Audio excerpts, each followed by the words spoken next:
Hello, everybody, and welcome to the Aquarium of the Pacific. My name is Jenny Dean. I'm the Aquarium's Vice President of Education and Conservation, and I'm pleased to have you join us tonight for a First Wednesday lecture.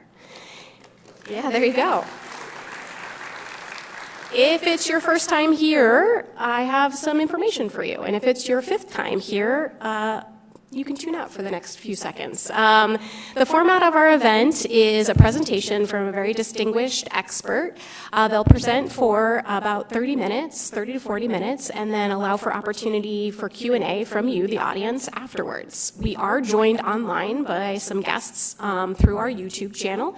Unfortunately, those guests can't ask questions. So if you are turning in online tonight, we encourage you to come live next First Wednesday.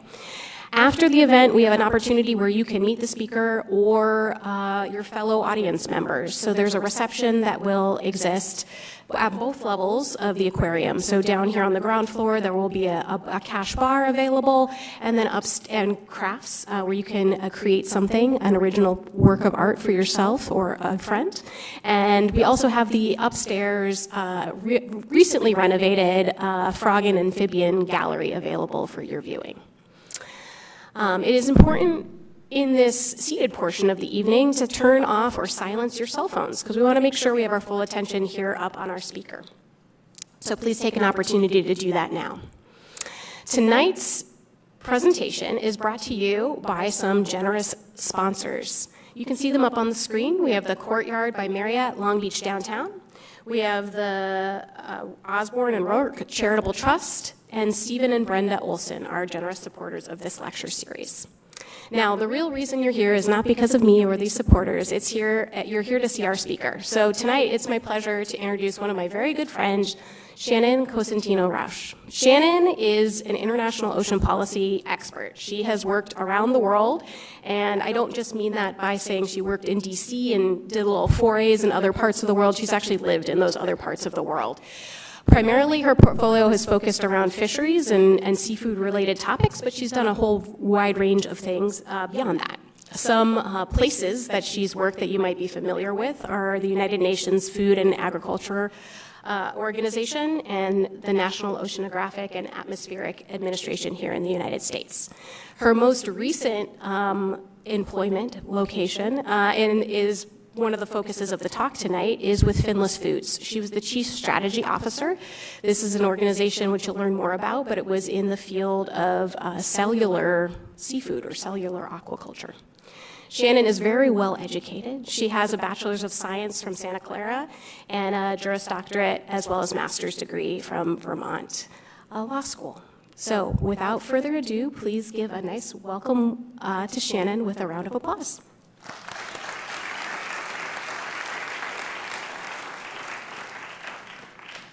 Hi, everyone.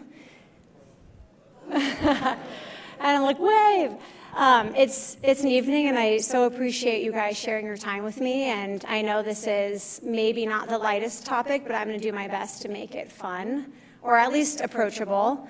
I also want to say thank you. Well, thank you personally to Jenny, and thank you to the Aquarium for hosting such a cool program to have speakers come and share their expertise and knowledge with you all. So thank you so much, and please don't hesitate to ask any questions. No questions are bad questions, and you can come find me after as well.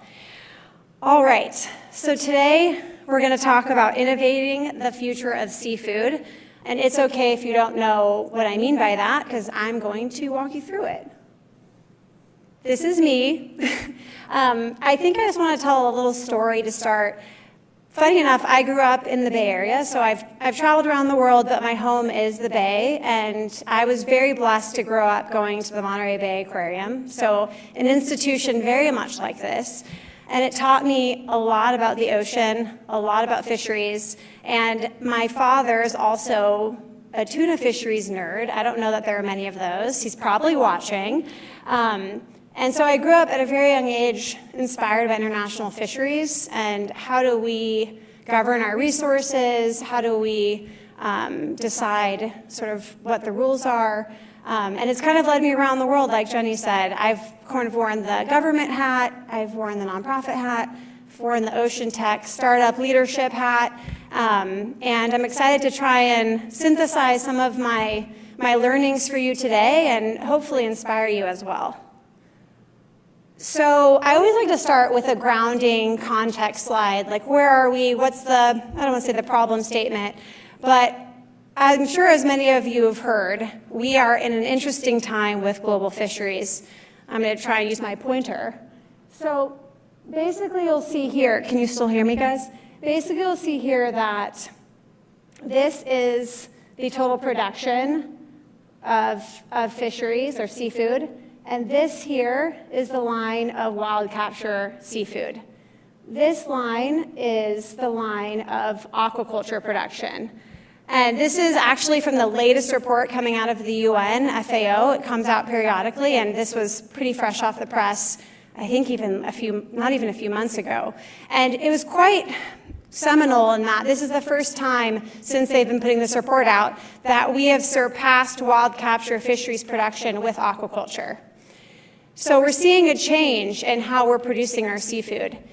Simultaneously, as you can see from this first bullet, for the last 60 years, we have seen a dramatic increase in aquatic animal food consumption, so 483% to be exact. And there's no line of sight for this decreasing. If anything, consumption continues to go up, and every report that comes out, consumption has gone up. So we're in this interesting time that we're eating more, our wild capture fisheries are leveled off, and we're producing more from aquaculture to meet that delta. And I'm going to explain a little bit here why you're seeing wild capture fisheries level off. So as you can see with this, I feel very, very, very cool with my pointer. As you can see here, this orange section is the section that represents overfishing. And from the 70s, I just want to call out, this is only from the mid-1970s, so not as long ago, I think, as we sometimes believe. From the mid-1970s to now, we've seen this increase in overfishing. At the same time, this represents what's maximally sustainably fished. So that means we're getting as much out of the ocean as we can without pushing the fishery over the top. This represents what's underfished. So that basically means for the fisheries that we can get more out of the ocean and still do so sustainably. As you can see, this number is quite small. I think the last time the report came out, it was around 6%. So that means 94% of our ocean is either overfished or maximally sustainably fished, which means we can't get more out of the ocean sustainably. So that sets the stage, right, of we're eating more, our ocean can't produce more than we're already taking out of it sustainably. So aquaculture has been filling the delta, but what's next? Not to be a doomsday, but I think this is an important slide. All of this is in the face of a triple planetary crisis. So what we're just seeing with our wild capture fisheries has been taking place without even just the future, what the future holds in terms of this planetary crisis. The triple part essentially means, my pointer, climate change, which I'm sure we all hear about pretty often, and we're talking about biodiversity loss. We are in another wave of biodiversity loss, and it's quite imperative that we figure out how to keep some of the fish in the ocean. And more than that, also the species that are impacted from fisheries, right? So bycatch. And at the same time, pollution. So that could be agricultural runoff, industrial runoff, things like that. All of these are also impacting our fisheries and their productivity.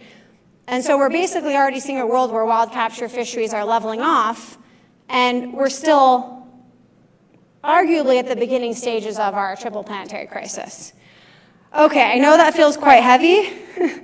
The question I want to pose here is, how do we meet the need for livelihoods, food security, and biodiversity, all in the face of a changing ocean?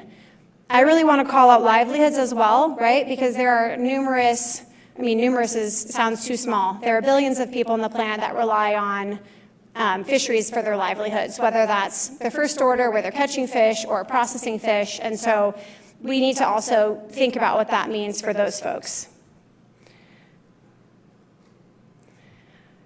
What do? We all know that robust policies are imperative. And we all know that fisheries management is imperative. But my thesis I want to talk about today is that innovation also is imperative, and we need to see how we can continue to leverage innovation to address some of these challenges. I want to mention one more quick thing here, that I'm going to be kind of talking through these buckets, so just a quick flag. I'm going to walk you through fishing gear, traceability, how do we leverage underutilized and invasive species, aquaculture, alternative seafood. That's a mouthful. This is just a roadmap. I'm going to talk you through each of these. Let's start with fishing gear. Funny enough, much of the fishing gear that we use today has generationally been used. That definitely means it's tried and true, but it also means that there's a lot of room for improvement, especially given the challenges we're facing. This is not only in terms of reducing bycatch, like I mentioned. How do we get better at catching the fish we're trying to catch and not the fish we're not trying to catch? How do we get better at catching the fish we're trying to catch and not marine mammals, for example, or entangling? And also, how do we, like I just sort of alluded to, get better at reducing our incidence of lost gear? So you often maybe have heard this called ghost gear. I find these two companies very personally inspiring. One of them is actually based in the Bay Area, in Sausalito, and they have been producing sensored buoys. You can see one in the photo right here that has the ability to deliver real-time data about where the gear is located. So that can be fishing, like long line, it can mean traps and pots, but not only is this helpful in fisher folks monitoring their gear, understanding their fishing patterns, being able to find it quickly so that they're not spending 8 hours motoring around looking for it. It also means that they're able to find gear that gets let go. So before it can become ghost fishing gear. Another company I think that's really interesting is called Safety Net Technologies. And they're building lights and underwater cameras that can help fishermen get better at catching the fish they want to catch and not the things they don't. So for example, some of the lights have different colors or different cadences of flashing, and they're studying how they can get better at attracting the fish that they want and deterring those they don't. So they can see pretty marked decreases of bycatch. So that's another example of ways by which we can leverage innovation to maximize the fish that we're looking to catch, but also reducing sort of the impacts we have incidentally. Another topic I really want to bring up is traceability. I'm sure that this has become kind of a buzzword you all have heard about. How do we, trace our fish, there's a lot of topics we're talking about traceability with coffee, cocoa. The cool thing about traceability is, as a consumer, it helps you feel more confident in the fish you're eating. It also helps the fishing industry, from point of catch through processing, get better at their jobs so that they can have a better cost of doing business as well. So there have been big pushes to increase traceability, not only from a regulatory perspective, but also from a consumer brand perspective. And I think we've seen a lot of efforts, whether it's aquariums like this or different nonprofits, really push know where your fish is coming from. And the way that we're going to do that is through traceability. So there's another cool company called This Fish that has been working to create software to help fishermen do exactly this. Log data when they're catching at the point of catch, log data at the point of offload, and then log data throughout the supply chain so that you have greater confidence when you purchase your fish that it's not illegally caught or unsustainably caught. New product offerings. What do I mean by this? I think it's probably pretty commonly understood that, well, maybe it's not. In the United States, we basically consume a top set of species. Tuna, shrimp, salmon. You all in this room are probably quite accustomed to either eating this or seeing it on the menu. But there are a ton of other species that we're catching commercially, and also some that we have the potential to catch commercially. And I wanted to call out a few of these cool examples because there's a lot of potential for us to meet this demand delta with species that we're not fully utilizing now. So for example, there is an invasive species called the blue catfish in the Chesapeake Bay. It was, I think, released for fishing enthusiasts, and it's pretty quickly outcompeted native species, including the blue crab, which is, if you all know the Chesapeake, sort of bread and butter fishery. And so there's been a big push from the state of Maryland to say, how can we take an invasive and turn it into something we're consuming? Not only, one, because it can be a business opportunity, but two, because removing these invasive species is quite expensive. And if we can give commercial fishermen an opportunity to make money off of this, then we can also increase the amount of blue catfish that we can be removing from the Chesapeake. So this has become a program. There's a state website. It's connecting fishermen to restaurants and connecting consumers to restaurants to say, how can we start increasing our consumption of this blue catfish? Another cool example that I personally love, because I have cats, is a company called Pezzy Pets. This is just one. I'm not sort of particularly voting for any of these companies more than others, but Pezzy Pets produces and sells pet treats that are made from invasive species. Particularly lionfish is why I use this photo, and if folks in this audience know about lionfish, they know it's kind of often invasive and also similar to the catfish can outcompete native species. So Pezzy Pets has decided to say, how can we turn this into a business opportunity? How can we incentivize fishermen to catch lionfish, turn it into what would be a cat treat or dog treat? And not only is this providing a business opportunity, but also it's providing consumers a way to feel a little bit less guilty about their pet treats. I thought this was a really cool and innovative example because oftentimes it's hard to incentivize behavior change for us humans. You know, we're accustomed to what we're eating, we're not easy to change, but our cats are a little less, actually cats are quite picky. But cats can be a little less discerning than humans at times. And so I actually got a bag of these treats, not Pezzy Pets, but a similar company. And I was like, my cat's the ultimate test. And my cats love these treats, and I personally feel a little bit better knowing that by eating these treats, they're helping remove invasive species and create a business model to do so, rather than a government trying to fund these programs that can be quite expensive at times. Another example that hits really close to home is the California purple urchin. I don't know if you all here are, I'm sure, hearing and reading articles about this, that we're having an explosion of purple urchin. And how do we remove these at scale? How do we incentivize removal at scale? What do we do with these urchin? There's a cool company called Sea Stephanie Fish that is selling live Santa Barbara sea urchins directly to consumers as a way to create a business model to incentivize removal of these purple urchins. So I thought that's another cool example to feature here because it's something we're all facing in our backyards. And it's another example of taking a problem statement and turning it into an opportunity statement. Earlier on, I talked about aquaculture. I know that there is a lot of tough conversations at times about aquaculture. Do we support it? Do we not support it? Where do we support it? What species do we support it for? But as you can see from the slide earlier that I presented, I don't think it's a question anymore that there is a place for aquaculture. It's here, it will continue to be here, it likely will continue to increase. So there's a lot of innovative work that needs to be done around aquaculture to say, how do we improve feed, so feed conversion ratios? How do we ensure that there's water quality? How do we ensure that there's sustainability?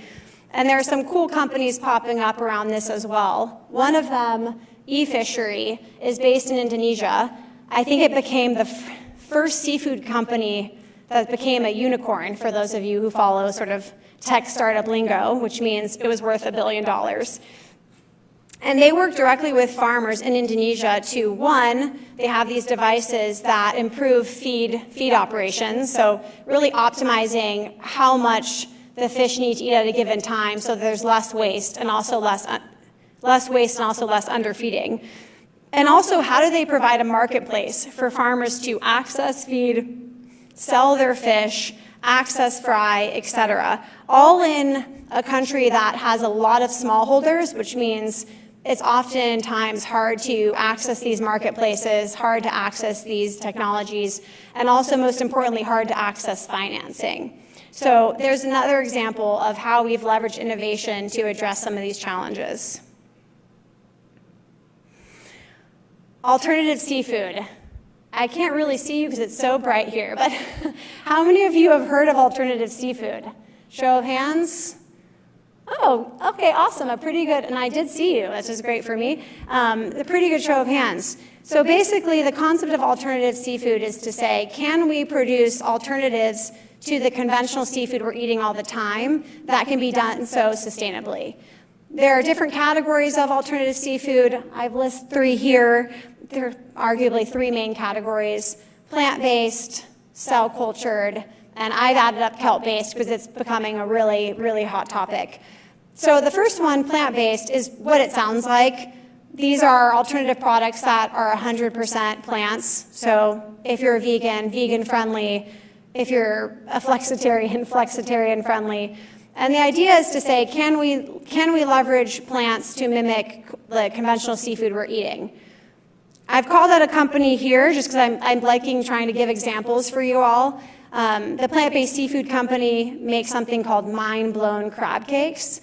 And these are examples of products that can help you mimic what you'd normally eat. A crab cake, I think, is quite frequently on the menu, but doing so in a way that it is leveraging plants, not seafood. Another version of alternative seafood is cell-cultured. I think sometimes they're confused, plant-based and cell-cultured, but cell-cultured technically is real animal cells. So if you are a vegan, this is coming from an animal.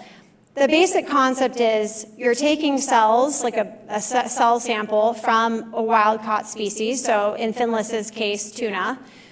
You're growing these cells out in a facility that looks quite similar to a bioreactor in a brewery, so large steel drums.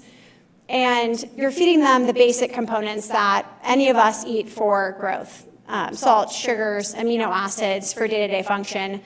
And you proliferate, you grow out these cells in this bioreactor and you harvest them. And many companies, at least in this stage of technology, are leveraging plant materials for structure and texture. So you'll mix these cells, depending on the company, with a scaffold, so think like a ladder or a structure, or you'll blend them, and the idea is to make products that not only mimic real meat, but are real meat. So this has been an industry evolving. Not only is it evolving globally, but a lot of the most advanced companies are coming out of California, both in the Bay Area and in San Diego, and some in LA. And they're leading the world in saying, can we create animal protein another way? Is there another way for us to meet this delta of whether it's seafood or beef or poultry, the increased demands for protein we have? Can we meet this in a way that has less environmental impact? The last examples I have on here are kelp-based, and I'm including this because there's been a lot of growth in the space of not only leveraging kelp farms for environmental benefit, but also leveraging kelp ingredients for products. You can see this in snacks, you can see this in inputs, you can also see this in burgers. So there's a company called Atlantic Sea Farms that is from the East Coast that's really working on connecting kelp farmers as another source of income for fisher folk to then create value-added products like kelp burgers that you can buy at Whole Foods or a retailer near you. And so these are 3 examples of ways that we're also trying to meet this demand for increased sea products in different ways, whether it's plants or cells or kelp. I think sometimes we get caught in conversations where we're debating wild capture, aquaculture, alternatives, and trying to pick winners and losers, or maybe at least I'm in these conversations. I don't know if many of you are having them, but if so, I welcome it. But I think the true answer is that we need all of the tools in the toolbox. As you saw from the problem statement earlier, demand is increasing. We need to find ways to meet it, and we're facing multi-planetary crises, and so we're going to need to leverage all of these. And so I kind of say this to say, instead of the energy spent debating which of these we need to prioritize, I think the answer is figuring out how do we synergize them. What do we do? How do we support innovation for the future of seafood? One, very obviously, I think is increased investment. And I say that because, as you heard me describe with the slide on fishing gear, we're using the same fishing gear that we've been using since our grandfathers' times. And I think that's also partly because we need to invest in innovation, invest in companies that are creating smart buoys, invest in companies that are creating cameras and underwater sensors. And that investment's going to take multiple pots. I say that because part of that is public policy support. Public policy support not only means regulatory and blocking spaces for innovation and creativity, it also means public investment to de-risk private investment. So for those who are in the financial space, oftentimes public investment can encourage private investors to get involved once we've kind of done some of the R&D and pilot scale. A really important one, I think, for you all in this room is increased demand. There's a lot of energy in the ocean innovation space in the last 5 years, even now, in the next few years, I'm sure. But at the same time, we really need to increase demand for these products. So I think it's on all of us to be open-minded and try some of them and see if we can integrate these products or brands into our lives, and also just be open-minded to the innovations. And last, attract innovators. We need more smart, passionate people, whether you're an engineer or a marketer or a brand builder. We really need these smart minds creating these innovations. So what can you do? I know this list looks long. One, source sustainable seafood. And I think this doesn't just mean use your Seafood Watch card or your website. That's very important too. But I think it's also challenging ourselves to support locally caught fisheries, support locally caught fisheries and those that utilize underutilized species. So for example, purple urchin or groundfish, or those species that the fishers have worked really hard to catch sustainably, but they now need a market for those catches. So beyond the challenge to beyond the shrimp, tuna, and salmon.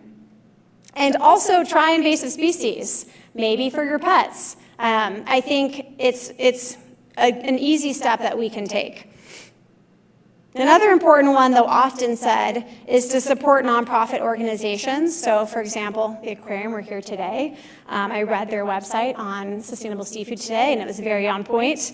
And so supporting the organizations that are doing this thinking around what sustainable seafood looks like, and also what the role of innovation is. Buy products from innovative, better for ocean, or better for planet brands. This doesn't just mean seafood. It can be a really cool, innovative, ocean-friendly sunscreen. There are, new brands coming out a lot for this. It can be circular economy solutions that aren't utilizing sort of disposable plastic. There's a lot of brands that are really putting themselves out there and trying new things to be more ocean-friendly, and have fun with it. Try a few. Support public policy, and this means the actual public policy, but also the leaders that are facilitating sustainable seafood and innovation. So that doesn't just mean the federal level, it also means locally and in California state. California has been a hotbed for some of the newest innovations, and it's important that we continue to support leaders that are doing that for us. And for fun, watch Hope in the Water, which is a new docuseries that came out, I think a few months ago on PBS. Folks worked really hard on it, and it's featuring voices like Shailene Woodley, Martha Stewart, Jose Andres, and they're walking you through some of these topics, but in a, documentary style where you're meeting the faces on the front lines. There's a segment that involves changing the menu and features the purple urchin, and so I think you all should check it out. So thank you so much for taking the time with me. I hope I stayed true to my commitment to try and keep it interesting and inspiring. You can come and find me after if I did not.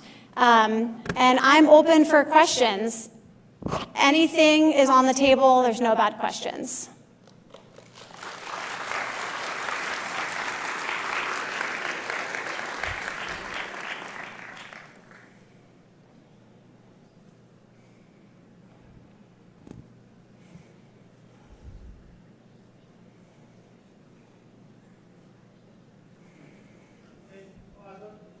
Oh. What about, as a chef, we're a couple chefs here, and we've long time supported Seafood for the Future and other programs that were other aquariums that we host. So we get the information from you, from those cards. We try to pick out the best thing that we can serve our customers, and we try to sell them something that's not, tuna, salmon, things like that. And we try to get it whole fish, and we try to get stuff that's right here off the coast. There used to be a really good program here to try to educate chefs because they're really feeding lots of people. And me as a caterer, just this weekend, I'm going to feed 1,500 people. So my purchases make a huge difference to this economy and to this. So how do you see the education of larger scale chefs, hotels, restaurateurs, Disneyland, and things like that?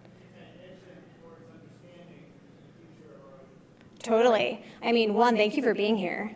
I spent a lot of my last few years talking to food service folks, and you're right, it makes a huge difference. And oftentimes, I don't want to say that it's a gatekeeper, but you all are that next important door to have interactions with customers, right? And they are trusting you as an opinion leader that what you serve will be great, and so they're often more willing to try new things through you than they would going to retail. So I appreciate you being here and being passionate and doing all the hard work you're doing. I mean, I think you're doing the right thing. I think, one, there have been programs. I can't speak to the Aquarium of the Pacific program, but maybe I'll welcome them after too. I know Monterey Bay Aquarium also had a big program with chefs that not only was an education program, but also a collaborative program for chefs to sort of change thoughts.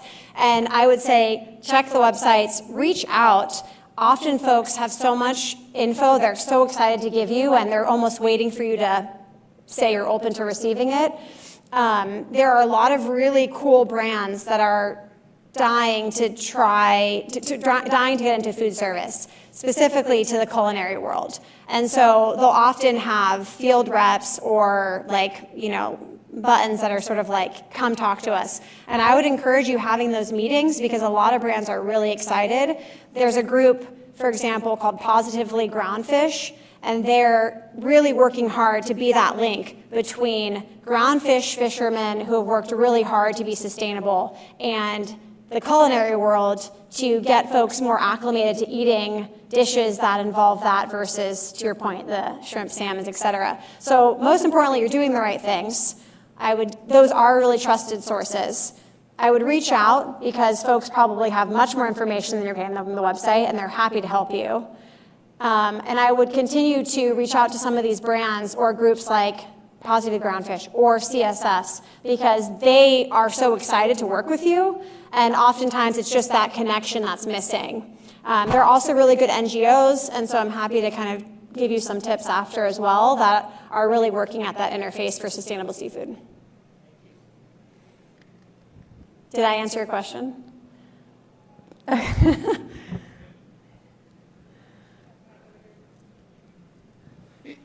I'm interested in the purple sea urchins right here.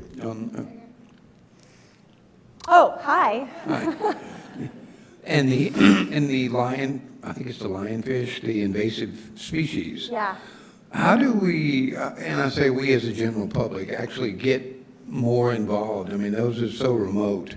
Never heard of them. How do fishermen actually start capturing or catching or marketing and getting this to market? How do you actually take this very small thing and blow it up to any kind of a scale that makes a difference? You guys are asking me the million-dollar questions. I mean, I think the first thing is that's why you're seeing governments like the state of Maryland create programs, because there is the need to create the glue behind some of this work. There's a big connecting role to connect fishermen with restaurants so that they are incentivized to catch species like this. Those programs are, I mean, it is quite expensive to, I'm not even a scientist, you guys can tell me how expensive, but it's quite expensive to do invasive species removal or catch programs. And so the private sector approach of creating an incentive for fishermen to do this, creating brands, is because they're trying to find a way to incentivize this behavior. And I think that's why you're also seeing brands get involved to say, okay, if we can create a value-added product with these, we can find a way to create mass market appeal and fund removal. So how can you get involved? I think it's really important to support some of the companies that are working really hard to do this work. So lionfish is not maybe in our backyard, but purple urchin is. There's this woman who's working out of Santa Barbara. There's a few. I know someone who's working on making purple urchin butter. And so I think the role really for you or for folks in the audience is to say, how do we support folks that are working on these efforts? Or you can get involved yourself. You want to collect urchin? There are diving programs. Thank you. Oh, is that a hand clap for diving programs? Who's a diver in the room? I'm not. Hi, I'm to your left. And Oh, thank you. I know, it is the glasses, guys. if Just we wave me down. are shopping in the grocery store, and of course a farmer's market or something is going to have great options, but if we're just at Trader Joe's or Vaughn's or somewhere that most of us go regularly, is there any sort of messaging on the products and packaging that we should look out for to definitely purchase and to avoid, and things that maybe are just blue washing or green washing that don't really mean anything? So what's your advice for guidance on purchasing? Totally, this is a great question. We get it a lot. Doesn't mean it's an ever good question.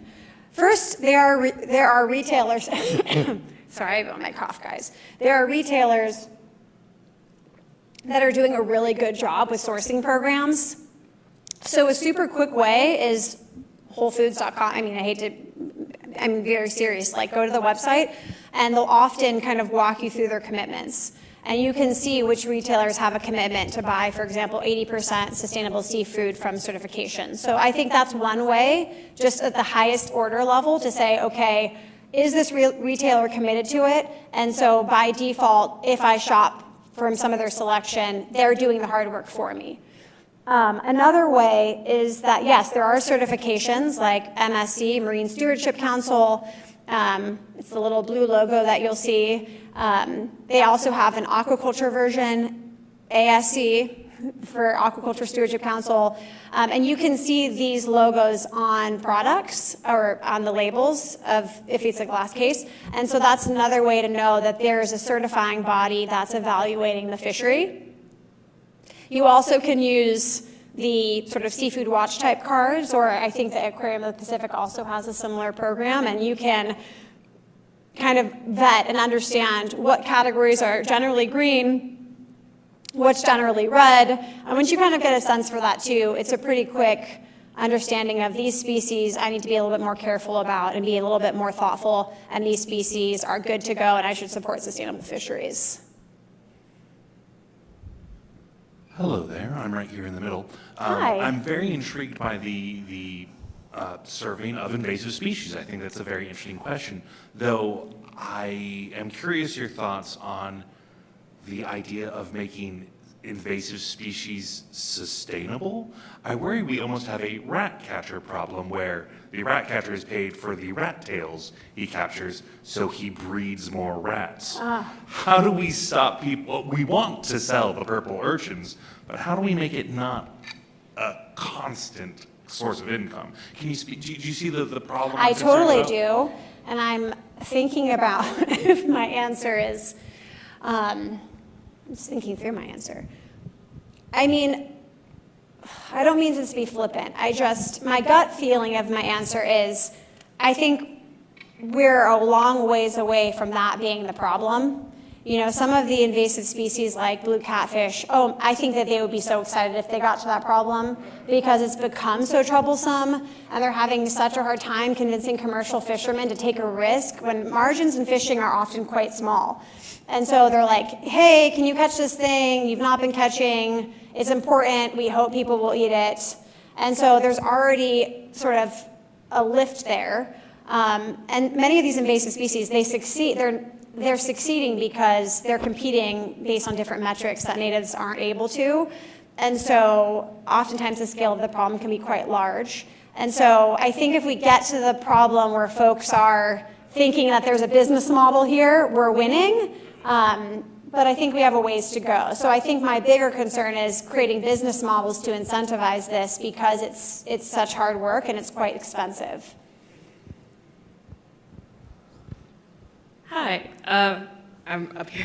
I love that you guys are waving me now. Sorry. I have a question about accessibility surrounding sustainable fishing, because a lot of the times there's indifference when it comes to making changes, especially in the realm of climate change and in a realm of like seafood. If people don't really have access to expensive seafood, how do you, as a scientist, get people to care about this issue on more of a personal level or an accessibility level? Yeah. So there's a few parts to your question. I think in my mind I was prepping for the answer of is the seafood accessible, which I want to say definitely watch Hope in the Water because I can't remember the name, but there is a company that's based, I believe, in Philadelphia that's doing a lot of work with underserved communities and more creative fish species than the typical high-price premium fish species for nutrition. So I think definitely check it out. I think also in terms of accessibility of message, I mean, this is, again, the million-dollar question, and I mean that, and these are the right questions. It's things that experts are wrestling with and thinking through. I think the first thing is having a touch point to have that education experience. A second thing is talking to people in terms of things they care about. So not really saying, like, if I tell you these facts enough times, you're going to care about it, but more understanding what people do care about and what resonates with them and figuring out how to package the information for them. So maybe underserved communities aren't only caring about biodiversity of the fish in the ocean, but they're caring about food security, or they're caring about access to nutrition, or they're caring about climate change and the impacts on their community. And so I think finding an entry point where people, meeting them where they are essentially is really important, and having a non-judgment space to have those conversations quite freely is really important too. I worried there wouldn't be questions. No, I have a question. You're not done. You're not done yet. My question is about fish farming. My understanding is there is heavy antibiotic usage in fish farming, very similar to factory farming for chickens, poultry. Can you please comment on fish farming? Let me just take a seat. I mean, I think like everything, it's all not created equal, right? Like you just gave examples of animal agriculture, and animal agriculture isn't created equally, and so the same goes for aquaculture. So it's hard to have a blanket, all aquaculture is. I also think it's really important, I think part of the reason I showed this slide is to say we're already here. So instead of the conversation being like, do we aquaculture, it's how do we aquaculture better? And so really leaning into these conversations of like, what's the antibiotic usage? What's the feed conversion ratio? Sorry, that's a technical term. It's basically how much are we, for example, are we catching other wild-caught fish to feed to farm-raised fish? And is that really efficient? And I think those are the important conversations. For example, eFishery, I think, on their little platform also has like antibiotic-free. And so it really depends. There's a huge range in aquaculture from freshwater to marine water, open pen. There's an entire, not open pen, open sea. And there's an entire industry trying to do recycled water on land aquaculture called RAS. And so I guess my answer here is that there's a huge innovation cycle happening in aquaculture. And we definitely have a long ways to go to continue to improve for sustainability. That said, in a lot of the world, aquaculture is a huge source of employment, food security meaning food to eat and food to also sell to make money to then pay for food. And it's helping meet the animal protein demands. And so I think the conversation really needs to be how do we improve on it? And yes, a big part of that conversation is antibiotic usage, kind of like it is in animal agriculture as well. It's an amazing question. Did I do a good job? I appreciate all the claps. Yeah. I would like to comment on the fact that it takes a lot of years of expertise to feel semi-comfortable answering these questions. You guys are so good. I feel like this is a PhD level class. Hello. Up here on your left. On my left. Yes, there you Oh, go. okay, in the light. So my question is, so in the case of the cell-cultured tuna, why should we trust these companies when companies like Coca-Cola can get away with natural flavors, but there could very well be carcinogens? Why should we trust these companies and say, oh yeah, sure, I want to be sustainable in the case of optics, but I might be getting carcinogens that I'm eating just because I want to seem sustainable eating this cell-cultured tuna. Why should I trust those companies? You guys are asking, why do we trust companies? I mean, I think you have to be a smart consumer broadly. I will say that we already have a corporatized food system. I get this question a lot too, like, who owns our food system? And I was like, that's a very different conversation of one that we already exist in. We have a very, oh my God, ignore my cough. We have a very heavily regulated food system in the US, more so than globally. Does that mean the systems are perfect and there's things that we find out about later that we didn't know? No, definitely there's things that we find out about later. Does it mean that corporate intentions are always what we'd hope they are and profits aren't, a big part of the conversation? No, that's definitely part of the case. But I would say we can't throw the baby out with the bathwater. Yes, in that we really need to figure out how do we meet this animal protein delta, the demand and supply delta. And I feel that these innovations are important enough for us to explore, to learn more about, to say, can we do this? Can we meet consumers' expectations? Can we meet those expectations at the price points they're willing to pay? And can we do so sustainably? And can we do that more sustainably than what we're doing today? And the answers to all those questions are at the moment unknown. But I think that doesn't mean they're not worth exploring, because if we don't explore them, we're left with where we are today, which, as my slide shows, isn't great. And so I think the answer I go with is innovation's important. We need to see where we can go. And if it doesn't go far enough, then we can determine at that point if it becomes the technology that wins the day. But we don't need to pick winners and losers on day one. Oh. Hello? Over here? To your left? Front left. Hi. When I see the large animals of the ocean being caught in the fishermen's nets, whether that's commercial or not, it's just heartbreaking, and to see them to seek human intervention.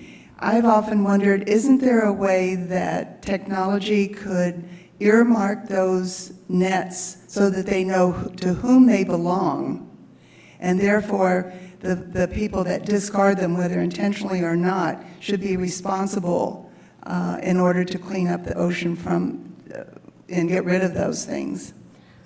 I mean, it's a great question. I also feel very similar to you, and it's hard for me in this work because you see a lot. In theory, yes, we make the rules of the, that's why I always found law and policy interesting. We're making the rules by which we're governed. I mean, maybe not always directly, but, indirectly. And yes, in theory, Well, one, that's why I included that example, because I think it's really cool that you can buoy a pot and see if the pot has come free and be able to go and get it before it becomes ghost gear, and there's entanglements that happen. Also, that aggregation of data allows fishermen to see, okay, we often have issues here. Maybe we should avoid this area, whether it's high storm surge or crazy winds, or we lose gear repeatedly, because also they don't want to lose gear. Gear is super expensive. But to your point, ghost gear, once it's ghost, the name, we can't find it, it's quite expensive. It's quite expensive for like Coast Guard or Navy, and the boats that they need to oftentimes get that gear are quite large. And so if we can get to the bottom of the problems quicker, I think there's something powerful there.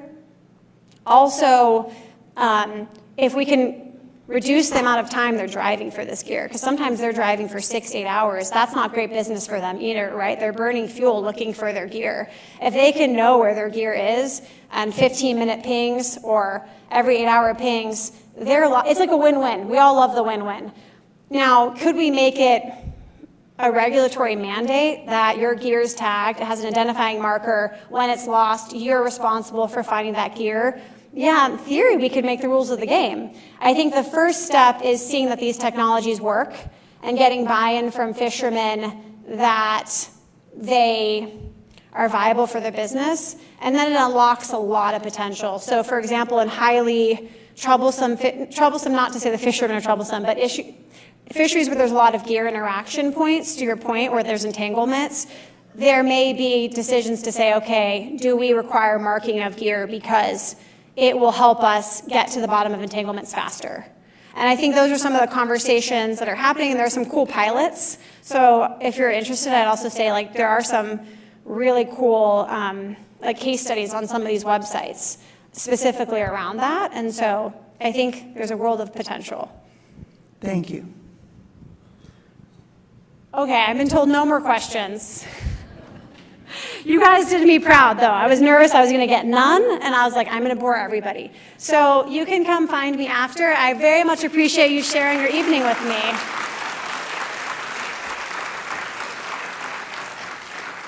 Yes, lots of more time for questions during our 1-hour reception that follows. As you recall from my opening remarks, you have 2 options, and you can switch in the middle or multiple times. If you go up the stairs, you'll enter our amphibian and frog gallery. And if you go down the stairs, you will find Shannon and the bar and cocktails and crafts. We invite you to come back in September. On September 4th, we will be continuing a discussion around fish. And we'll be looking at one of those species that fell into that red section that Shannon showed you at the very beginning. So giant sea bass were very heavily overfished here in California, but their populations are rebuilding. So you'll hear a little bit of the sad followed by the optimism coming out. We'll have 2 speakers for that presentation, one from the National Oceanic and Atmospheric Administration. That's Ryan Friedman. And we'll also have Andrew Pettit, who is formerly with UCSB and just started a new position at University of Hawaii. So thank you so much for your time this evening, and enjoy the rest of your conversations.